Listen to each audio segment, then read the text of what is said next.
Morning students, as in our previous video we have studied the topic continents and oceans. Today we are continuing the same chapter with next topic, that is globe. A globe is a three-dimensional miniature model of the earth. globe एक अर्थ का three-dimensional miniature model होता है. It shows both distributions and locations of land and water on the earth's surface.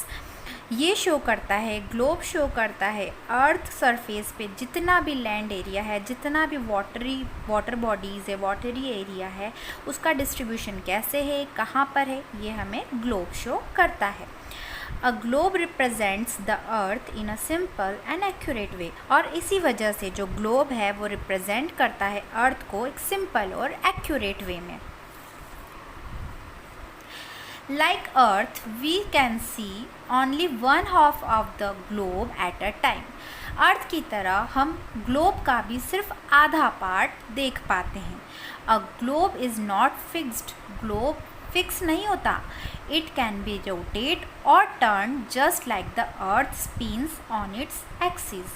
जैसे आपको पता होगा कि अर्थ अपनी एक्सिस पर रोटेट करती है सन के आसपास, उसी तरह से ग्लोब भी कभी फिक्स नहीं होता. वो भी क्या करता है, रोटेट होता है और हम उसे टर्न कर कर देख पाते हैं. The axis of the globe has two end points. जो हमारे ग्लोब की एक्सिस होती है उसके दो एंड पॉइंट होते हैं. These points are called poles. और इन पॉइंट्स को हम क्या कहते हैं बेटा, पोल्स कहते हैं. The point at the top is called the north pole, while the point at the bottom is called the south pole. जो पॉइंट ऊपर की तरफ नॉर्थ की तरफ होता है उसे हम नॉर्थ पोल कहते हैं, और जो पॉइंट नीचे की तरफ होता है, साउथ में होता है, उसे हम क्या कहते हैं बेटा, south pole. Problems with using globes. Although globes give us accurate location and shape of the continents, oceans, etc., they have certain limitations.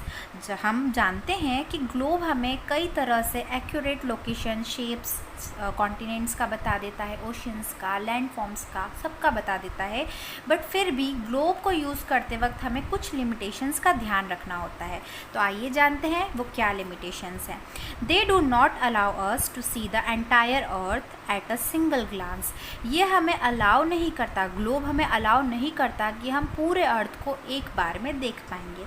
अब क्यों नहीं देख पाएंगे बेटा, अगर हम ग्लोब को रोटेट करेंगे या उसका एक पार्ट देखना चाहेंगे तो हम सिर्फ जो हमारे आँखों के सामने विजिबल है फ्रंट वाला पार्ट, सिर्फ हम उसी को देख पाएंगे. बैक साइड वाला पार्ट एक उसी समय पर नहीं देख पाएंगे.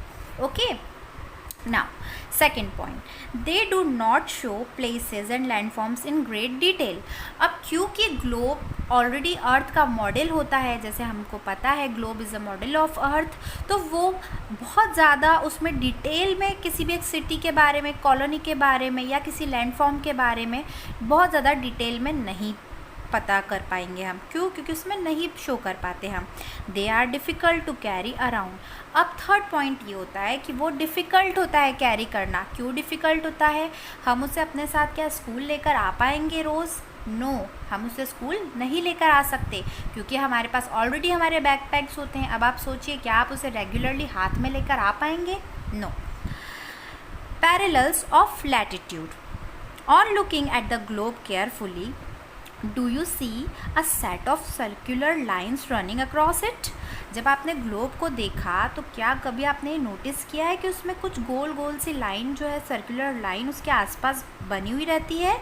This lines are called parallels और लाइन्स ऑफ लैटिट्यूड. और इन्हीं लाइन्स को कहते हैं पैरेलल्स या लाइन्स ऑफ लैटिट्यूड. आप इस पिक्चर में देख सकते हैं, ये जो वाइट वाइट लाइन्स जा रही है, सर्कुलर लाइन्स, इन्हीं को हम क्या कहते हैं बेटा, पैरेलल्स ऑफ लैटिट्यूड्स और लाइन्स ऑफ लैटिट्यूड्स.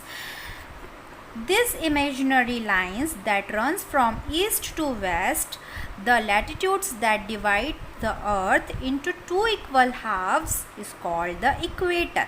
ओके बेटा, तो ये जो भी लाइन्स है ये तो ईस्ट से वेस्ट की ओर जाती हैं, लेकिन आप इसमें एक चीज़ और नोटिस करेंगे कि एक लाइन और है जो इस पूरे ग्लोब को या इस पूरे अर्थ को दो इक्वल हिस्सों में बांट रही है, जो कि है equator.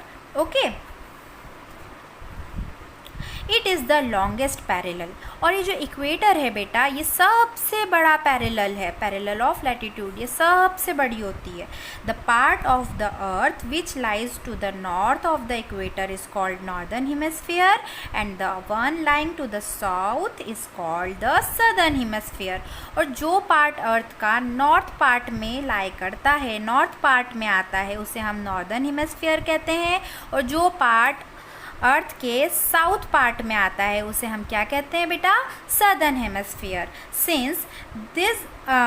Since these are imaginary lines, we can draw parallels of latitude anywhere between 0 degree and 90 degree in either hemisphere. So ये जो imaginary lines जा रही है ना बेटा, हम उनको parallel of latitude कहते हैं। वो कहीं पर भी ड्रॉ हो सकती है 0 डिग्री या 90 डिग्री पे, और किसी भी हेमिस्फीयर पे हो सकती है, नॉर्दर्न हेमिस्फीयर पे भी और सदर्न हेमिस्फीयर पे भी। So if we draw parallels of latitude at 1 degree interval, there will be 180 lines of latitude. तो अगर हम एक डिग्री के इंटरवल पे भी ये लाइंस को ड्रॉ करते हैं तो भी हमारे पास कितनी लाइंस आती हैं बेटा, तो हमारे पास आती हैं 180 lines of latitude. Features of parallels of latitude. The parallel of latitude are completely circle. जो पैरेलल ऑफ लैटिट्यूड्स होती है वो बेटा पूरी तरीके से सर्कल होती है। अब हम नॉर्थ पोल और साउथ पोल की बात नहीं कर रहे, क्योंकि वो दोनों क्या होते हैं बेटा, पॉइंट्स होते हैं।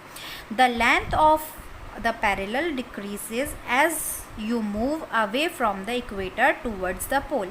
अब जैसे जैसे आप क्या करेंगे बेटा, इक्वेटर से बढ़ते जाएंगे ऊपर की ओर या नीचे की ओर, अगर आप नॉर्थ पोल पे जाएंगे तब भी ये पैरेलल्स क्या होती जाएंगी बेटा, छोटी छोटी होती जाएंगी। अगर आप साउथ पोल की तरफ भी जाएंगे तब भी ये लाइंस होती जाएंगी छोटी।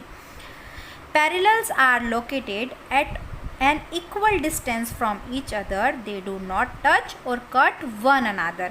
ये जो पैरेलल्स है बेटा वो एक दूसरे से एक इक्वल डिस्टेंस की दूरी पर होती हैं, ना तो ये कभी एक दूसरे को टच करती हैं और ना ही ये एक दूसरे को कट करती हैं।